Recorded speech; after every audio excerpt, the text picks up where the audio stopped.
We've got to the point of having a great group, a group that basically has different skills, that gets on very well together. We meet relatively regularly, and we've actually pared it down to the point of almost having a prototype of a climate change contract to be used in that one building to see what benefits we can actually achieve by following the best practice examples we've got at the local level and at the wider level from the corporate landlord perspective.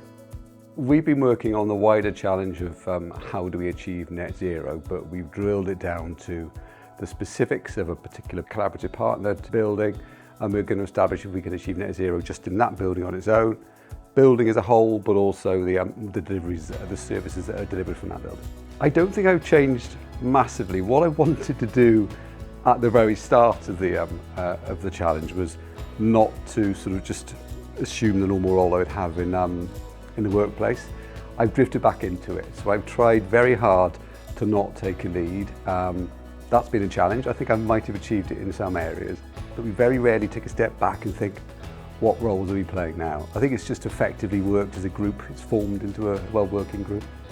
We will implement that climate change contract. We will test the prototype in that one location, and we'll basically roll it out to the rest of the organisation.